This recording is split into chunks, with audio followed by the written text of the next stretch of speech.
2 से 3 लाख कमाना इस दौर के अंदर बिल्कुल मुश्किल नहीं है। स्क्रीनशॉट देखें, यहाँ पे मैं ऐड कर देता हूँ। हम एज अ फ्रीलांसर काम करके इतने पैसे कमाते हैं, और स्क्रीनशॉट शेयर करने का एक मकसद होता है कि ताकि आप लोग भी इसी तरह डॉलर्स कमा सकें, पैसा कमा सकें। अब हम बात करते हैं कि हम पैसे बनाते किस तरह हैं भाई। कोई मशीन है, उससे पैसे कमाते हैं या उससे निकालते हैं? मशीन तो नहीं है, लेकिन हमारे पास एक स्किल है, उसे हम मशीन के तौर पे इस्तेमाल करते हैं।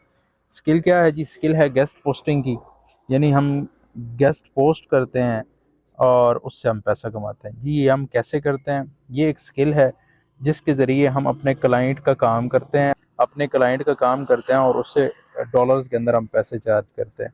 सिंपल सी चीज़ है, कोई मुश्किल चीज़ नहीं है। अब इसको सीखना आपने कैसे है? सीखने के बड़े सारे मेथड हैं।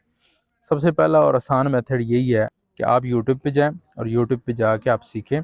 सीखने के बाद आप इसी स्किल को अप्लाई करें।